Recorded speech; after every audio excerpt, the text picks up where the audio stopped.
사랑하는 성도 여러분, 안녕하세요. 오늘도 새날 주님의 은혜와 평강이 여러분의 삶에 함께 하시기를 소망합니다.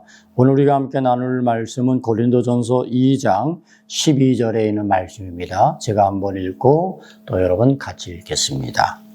우리가 세상의 영을 받지 아니하고 오직 하나님으로부터 온 영을 받았으니 이는 우리로 하여금 하나님께서 우리에게 은혜로 주신 것들을 알게 하려 하심이라. 아멘. 같이 읽습니다.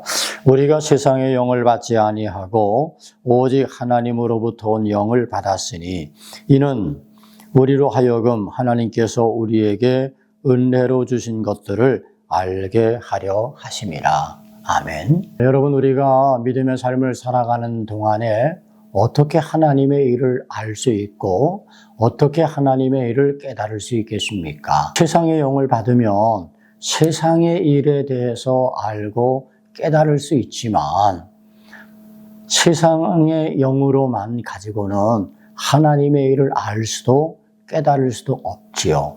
그래서 하나님께서 우리들에게 성령을 보내주셨어요. 그래서 우리 안에 성령이 영이 계시면 우리는 하나님의 일을 알 수 있고 또 하나님의 행하시는 일들을 깨달을 수 있게 된다는 거죠. 우리에게 주시는 하나님의 영, 이게 얼마나 귀하고 복된 것인지 우리가 다시 한번 기억해야 될 겁니다. 믿음의 삶을 살아가는 성도들에게는 성령이 꼭 필요합니다. 왜 그럴까요? 하나님을 알 수 있기 때문에 그렇습니다. 하나님의 행하신 놀라운 일들을 깨달을 수 있기 때문에 그렇습니다. 하나님의 영이 없다면 우리는 그것을 알지도 못하고 깨닫지도 못할 것입니다. 그래서 믿음으로 살아가는 성도들에게 하나님의 영이 필요합니다. 하나님의 영이 우리 가운데 임하고 우리가 그 하나님의 영을 받을 때 우리의 믿음의 삶에 의미가 있고 말씀도 또 기도도 그것이 우리들에게 있어서 하나님의 능력으로 이어질 수 있게 되는 겁니다. 우리는 연약하여 자주 실수하고 넘어지지만 하나님의 영이 우리 가운데 계시면 우리는 그 하나님의 영의 도우심을 받아서 우리는 더욱더 강하고 담대한 믿음으로 나아갈 수 있게 되는 거죠. 사랑하는 성도 여러분, 여러분 안에 하나님의 영이 거하심을 믿으시기 바랍니다.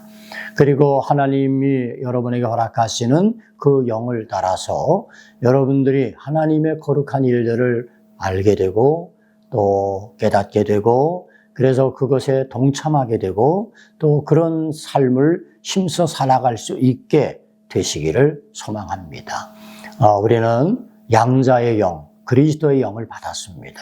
하나님의 영이 우리 가운데 계시고 그 하나님의 영이 우리를 도우실 때 우리는 세속의 영으로 인하여 썩어질 것들을 쫓아가는 삶이 아니라 하나님의 영으로 말미암아 영원한 것을 향하여 나아갈 수 있는 복된 삶을 살아갈 수 있게 되는 줄 믿습니다.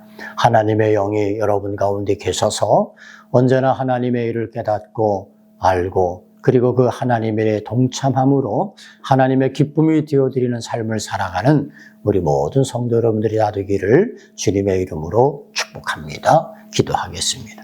사랑의 아버지 하나님, 우리에게 하나님의 성령을 부어주시니 감사합니다. 오직 하나님으로부터 온 영을 받음으로 우리가 하나님께서 주신 은혜를 알고 하나님께서 행하시는 놀라운 일들을 깨달을 수 있게 하시는 줄 믿습니다. 하나님 우리에게 주신 그 하나님의 영으로 우리도 하나님의 일을 행하고 하나님의 뜻을 따라 믿음의 삶을 살아갈 수 있도록 인도하여 주옵소서. 예수님 이름으로 기도 올리옵나이다. 아멘.